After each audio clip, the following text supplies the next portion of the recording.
ไม่สูงค่ะเขาขามารีเพนปางเก่งนักคู่อีสานลัดเนี่ยค่ะเนาะเขาขาอ่อนตั้งสุดเขาขามา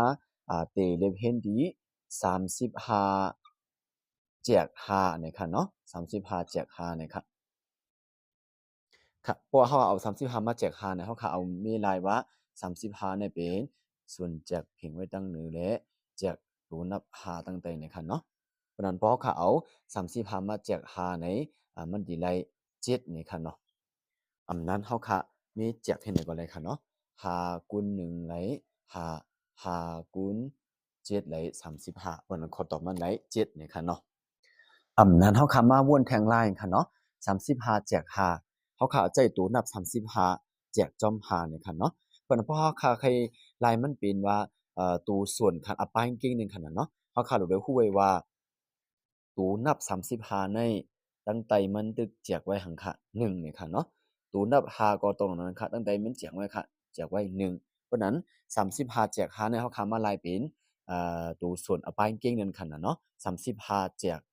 1เนาะแจกจอม5แจก1นั่นค่ะเนาะโอเคเพราะนั้นเขาคำมาลายเป็นตัวส่วนปลายเก่งว่าค่ะเนาะ35แจก1เลมา10แจก5แจก1เนี่ยค่ะเนาะ เอาค่ะเขาขาไล่จื้อแทงไล่อันมันเขาขาขึ้นไม่เตรียม35แจก1เพราะว่ามันเป็นตัวแจกตั้งหลังในไหนเขาขาไล่มันเป็นตัวกุนค่ะอ๋ออัซากันนี่อำยับนั่นขนาดเนาะเพราะเขาเอาตัว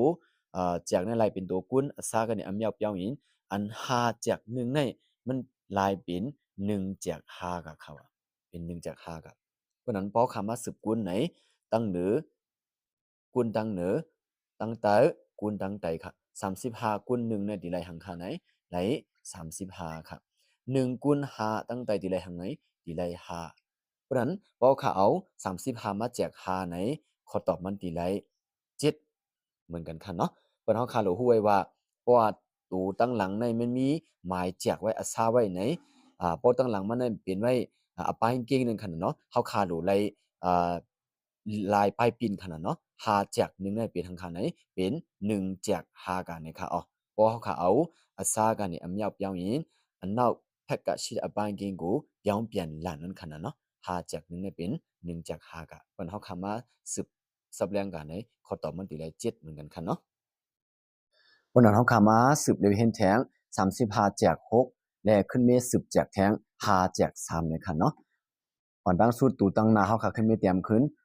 35จาก6เนี่ยค่ะเนาะวันนั้นเฮาค่ะเอาตูแจกการแจกเฮาค่ะไล่เป็นทางคันนี้การกู้นค่ะเนาะအစားကိုအမြောက်ပြောင်းရင်နောက်ဖက်ကအပိုင်းကင်းကိုပြောင်းပြန်လာဟာแจก3เนี่ยเป็น3แจก5กันนี่ค่ะเนาะ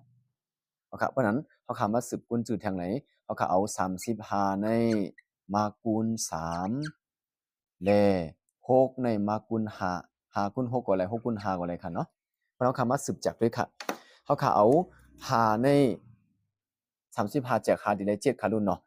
5คูณ1ไหล5เนาะ5ในคูณจอม7เนี่ยดีไล35เพราะเขาเอา35มาแจก5เนี่ยดีไลหังคันเนี่ยดีไล7กับคันเนาะเพราะนั้นขึ้นไม่ได้หัง3ตั้ง6ค่ะ3คูณ1ไหล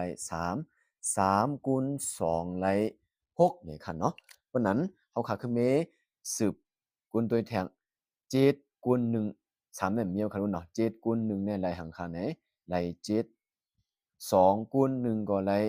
2เพราะนั้น2ปูน7ปูนตูเนอเยอะตูตังเรียกเนี่ยเขาก็ขึ้นมี10ลายให้เป็นเก่งย่อขนาดเนาะตั้งแต่ได้เป็นตูนับ2ค่ะ2คูณ3เนี่ยดีไหล6 6แถม1ก็ไหล7ค่ะเพราะนั้น2ปูน7ปูนเนี่ยพอเขาไล่เป็นเก่งย่อเนี่ยดีไหล3 2ปูน1ปูนเนี่ยค่ะเนาะ